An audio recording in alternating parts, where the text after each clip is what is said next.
Hey, what's up with it once again, ladies and gentlemen, fanboys and fangirls and everyone else in between? This is Mr.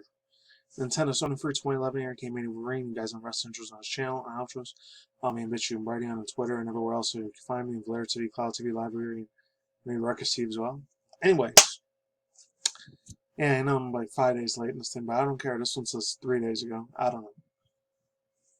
Xbox Bethesda's acquisition is evidence of blockbuster gaming Vitality. I don't know what Vitality is, but this comes from Jeff Grubb from VentureBeat. I haven't read in VentureBeat like a year and a half. This website always gives me a lot of trouble. I don't know why. It just sort of does. I'm going to be talking about the Amazon Luna, like I said the other day. I'm totally talking about that. I know I didn't get to do the other thing yesterday like I wanted to, the Atlas Sega presentation thing. Had a couple IRL things I had to take care of, but probably come out Sunday or Monday. I don't know if I still want to do the Capcom one, because they gave me like 2 copyright claims on my last Actually, they gave me 3, but I had to take 2 of the videos down. One of them still on there. The Near Replicant, when I was doing the reaction review segment commentary for the little Xbox little session of Tokyo Game Show. I'm not gonna do Square Enix one. Even though there was like 2 Square Enix games in that series, I didn't know that was gonna be a thing, but whatever. Anyways, I'm not gonna read this entire article. Same with the other one. I was gonna read another one from Business Journalisms. This one's called Panda Pixel. I decided to read it there because they want you to pay $5, even though it's not that much, just to read a damn subscription for a freaking news article. Forget that mess. That's complete bullcrap. But yeah, anyways, I'm just going to read the beginning part and the ending part, and I'll give my overall thoughts, using opinions extremely fast. This might be an 8 or 12 minute video. Oh, one real quick, small, tiny little update. I still may or may not do that WandaVision reaction review segment, the one that Marvel decided to make, and things that chick Emily Osment, I think that's what her name is, the one that plays Scarlet Witch, the one in the original Avengers movies, and then like the one in its own separate movie. It's gonna be crazy. Anyways, this is Microsoft's Xbox gaming division is acquired. Shout out to Jeff Grubb. Gotta get your credit due there. Division is acquiring Elder Scrolls V Skyrim publisher to Bethesda, $70.5 billion. And it's difficult to overstate how much of this change is gaming. The easiest way for me to think is that it is just Xbox bought one of the only other companies that actually had a major deal presentation during E3, the Electronics Entertainment Expo trade show every year. This has led a lot to talk about what the purchases means for Xbox and its Game Pass subscription services, but the deal tells us just as much how we're able to unsustainable triple a blockbuster gaming event is business. Also goes on to say Bethesda is one of the gaming's main publishing companies like Ubisoft, EA, and Take-Two. It is a business built by creating studios and releasing games for PC and consoles. It is the biggest releases that are mega hits like the Elder Scrolls. I don't know why the fuck I can't say that damn word. 5 Skyrim and Fallout 4. And yet the owners of ZeniMax Media, the parent company of Bethesda Corporation of Bethesda, sold off their most interesting games to the business of Xbox. But why? Why is this happening in games and the ZeniMax stakeholders wanting to cash in? And there's a whole bunch of other stuff here. I guess this is the one right here. Yeah. Oh, no. Media consolidation is bad, so everything. Not only, you guys can read the rest of the articles in your own time, links down below. Not to give in a nihilism, but I can only get so worked up by regarding concerns about media consolidation. The Microsoft move echoes on Disney's efforts in films and TV, but is not like the status quo in gaming has led to dynamic and healthy markets. And ZeniMax options here were likely shrinking down, either selling aggressive reorganizations. Business as usual was probably not under consideration, and the reorganization option would have to lead studio closures and layoffs. It's going to be real bad for the employees that can't get work after that. I feel so fucking hard on that personal level, but let's continue forward. Whoa, under Microsoft. I don't know why I did that. Under Microsoft for now, it is led to believe that to keep operating it as always has.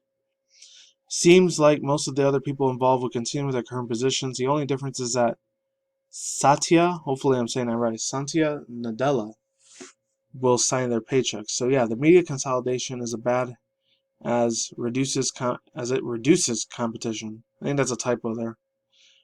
But gaming publishers are so afraid to have aforementioned the risk that we don't have a ton of competition in the blockbuster segment as well.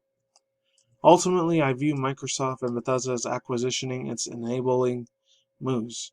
It's purchasing 8 new studios empowered to keep making them games. The distance from prohibiting moves, where a company pays publisher fees to keep off of a great competition platform. It's hard to say whether a good deal is a good good for the gaming industry. But for now, it's probably better for people that are making games at Bethesda. Yeah, overall thoughts and opinions. I didn't grow up with a lot of Bethesda games except for 2 of them, a lot of the Doom games, and maybe like 1 or 2 of the Fallout games. I know Dishonored 1 and 2, I played like crap load out of those 2, man. Those are my absolute teenage childhood years nostalgia.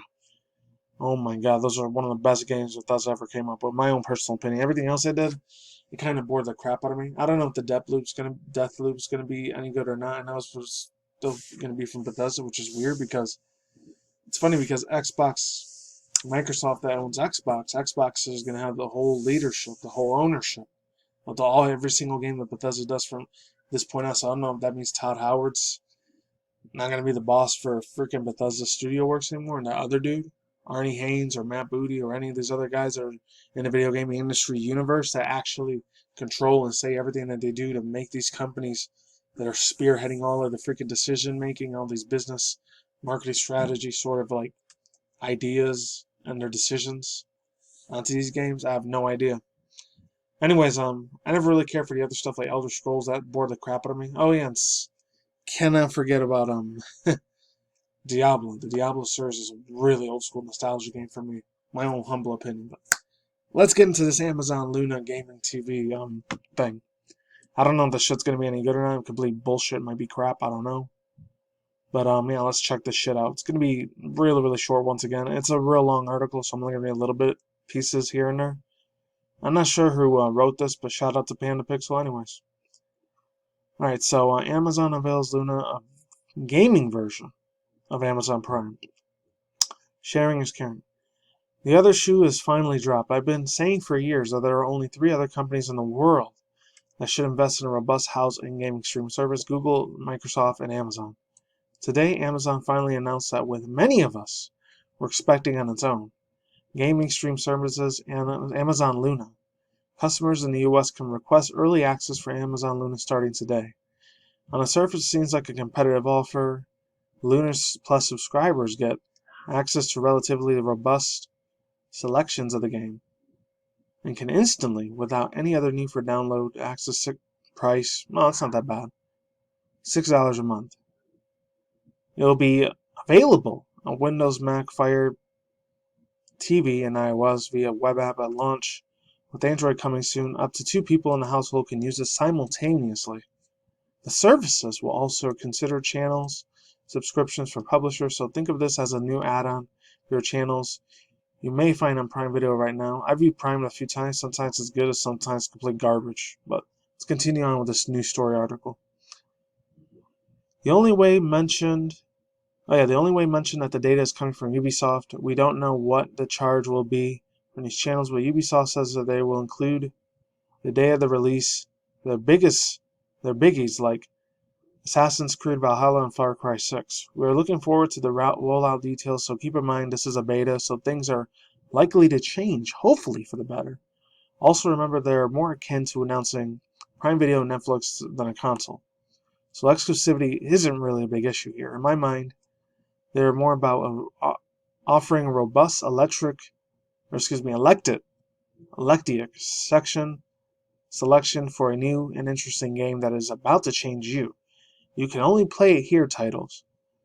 In terms of specs, Luna supports up to 4K to 60 FPS. That's comparable to the Stadia's offering, and then better than Microsoft's works at the tops out at 1080p. Digging into its keys, that there stands out to be including a $50 controller, access to. They said it was $60, not $50. Anyways, yeah, there's all these other little segments you guys can read in your own: access, control, commitment, pricing, da da da da da. How compares? In my own personal opinion, before if you want to leave, I'm gonna leave my overall thoughts. It might be a complete dumpster fire like Google Stadia was. Complete mierda, puta mierda, garbage show, dumpster fire, kill with fire, sort of like console. It's gonna be going down to its grave. Probably one of the biggest fails that Google's ever done in their life. Even though I'm not gonna say they're a complete garbage company. They're one of those Silicon Valley SJW companies. It's ugh. I'm not in that shit, man. I'm not. I never cared about politics, and I never will. But how compares? Amazon Luna has a better price and matches Stadia, but beats Microsoft for the theoretical video quality. Microsoft seems to have clear winner in terms of the gaming services, with more titles than 150 currently. Stadia is about 100, and Luna is only 50 so far, though Amazon promises to eventually hit 150 range. Both Stadia and Luna have controllers, reducing lag, connecting directly to the cloud. And all three companies have supported a wider range of. They're probably going to use the 5G shit, which I'm not cool with because. And call me a tinfoil hat or spears to the earth all you want. That shit's going to slowly disintegrate a lot of our organs, in my own personal opinion. That's I don't really trust that 5G shit. Alright, it allows multiple simultaneously sign-ins from its same house. That's cool. Add a feature if you use broadband support. Broadband's ancient, man. I'm surprised people still use that, man. I'm still living in the countryside in the Midwest or South here in the US, but anywhere else around the world, I don't know. While Microsoft and Stadia have additional features like state, share, and crowd play, Luna hasn't yet rolled out anything like this yet, but you will be able to get straight to the point from a Twitch stream off of a game playing it if it is supported. Finally, Luna seems to be having a broadcast device availability, allowing people to use services on iOS TV and both Mac and Windows computer. Androids is coming soon, quotation marks. This is exciting news for cloud game streaming, not simply because it's a solid offer at a reasonable price, but we're finally seeing the big three emerge as directed competitors in a market that is sure to grow and to benefit from each other's competition. There seems to be more details on the official page now. Yeah. Overall thoughts and opinions, the OGs, in my personal opinion, is always going to be Microsoft, Sony, and Nintendo. In my personal opinion, it's Nintendo, Sony, and Microsoft. They have a lot more video gaming experience about how the video gaming industry works and how to like please the fans that were growing up with this sort of thing. But this is probably gonna be for the Z generation, the Zillennials, the Zoomers, as we call them nowadays. It's probably gonna appeal to them a lot more. It's just some cable cut cash grab bullshit to me, in my own personal opinion. It's absolute garbage. Do not get this game. Do not get this article. And I'm not gonna be surprised they connect with Twitch Prime again because Amazon owns a stake in Twitch. Pretty much Twitch is the BITCH, the bitch boy, bitch girl. And they got to do everything that Amazon says, and if they don't like it, they get cut off from their money immediately. Like, you got the first trillionaire of all time, Jeff Bezos. See if he's going to freaking do anything about Amazon, because he might be full of garbage. Who knows? He only cares about his money, his power, and profit. And just my own personal outtake on it. But Nintendo, Sony, Microsoft, if Google, the iPhone thing, Apple, and Amazon can't do the same thing like Nintendo, Sony, and Microsoft can't, they're shit out of luck. They're sinking in a ship they cannot swim through, in my personal opinion. That's all I gotta say for now. I'm out here. Link to the full articles. Oh, and shout out to my girl Vera Dark Titan Nanos Prizes. I got this articles from her. Actually, she read it from The Verge, but I'll leave the link to her video if you read this far. Peace out.